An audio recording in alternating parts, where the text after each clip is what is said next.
2026 திமுகவின் தோல்வி உறுதியாக விட்டது. திமுக தின்னு முள்ளாடுறாங்க பயத்தில். என்ன பண்ணலாம் ஏது பண்ணலாம் தெரியாமல் பணத்தை அள்ளி வீசுகிறாங்க. மக்களே நல்லா நோட் பண்ணி பாருங்கள். 4 வருட காலங்கள் எதுவும் மக்களுக்கு செய்யாத திருட்டு திமுக கடந்த 2 மாதமாக பணத்தை அள்ளி வீசுகிறாங்க.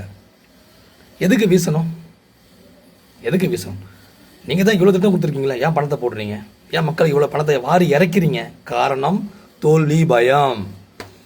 வரப்போகிற தேர்தலில் உங்களுடைய தோல்வி உறுதியாகிவிட்டது. அதனுடைய பயத்தால் தான் இவ்வளவு பணத்தை தூக்கி எறிஞ்சி மக்களை ஏமாத்திட்டுருக்கீங்க.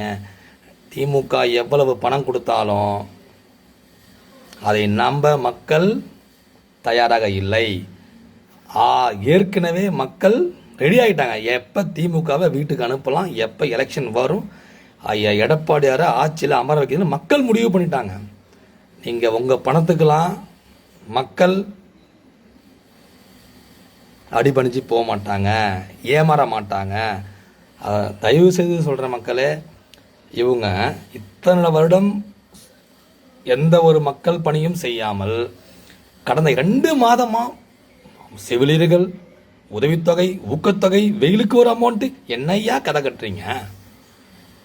திமுககாரனுக்கு ஒரு பேர் இருக்குது. திமுககாரன் ஆட்சி வரணும் என்ன வேணால் செய்வான், எதை வேணால் செய்வான், பொய்யா அழுப்பான், விடுவிடா ஏறி காலை விழுவான். அதை இவங்க நிரூபிச்சிட்டாங்க. மக்களே, மக்களுக்கு ஒன்று சொல்கிறேன், தயவு செய்து சொல்கிறேன், மக்கள் ரொம்ப சிந்திங்க.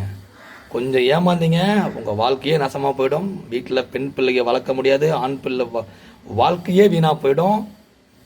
திருட்டு திமுகவை நம்பி வாக்களிக்காதீங்க. இருந்தாலும் நீங்கள் நம்ப மாட்டீங்கன்னு தெரியும்.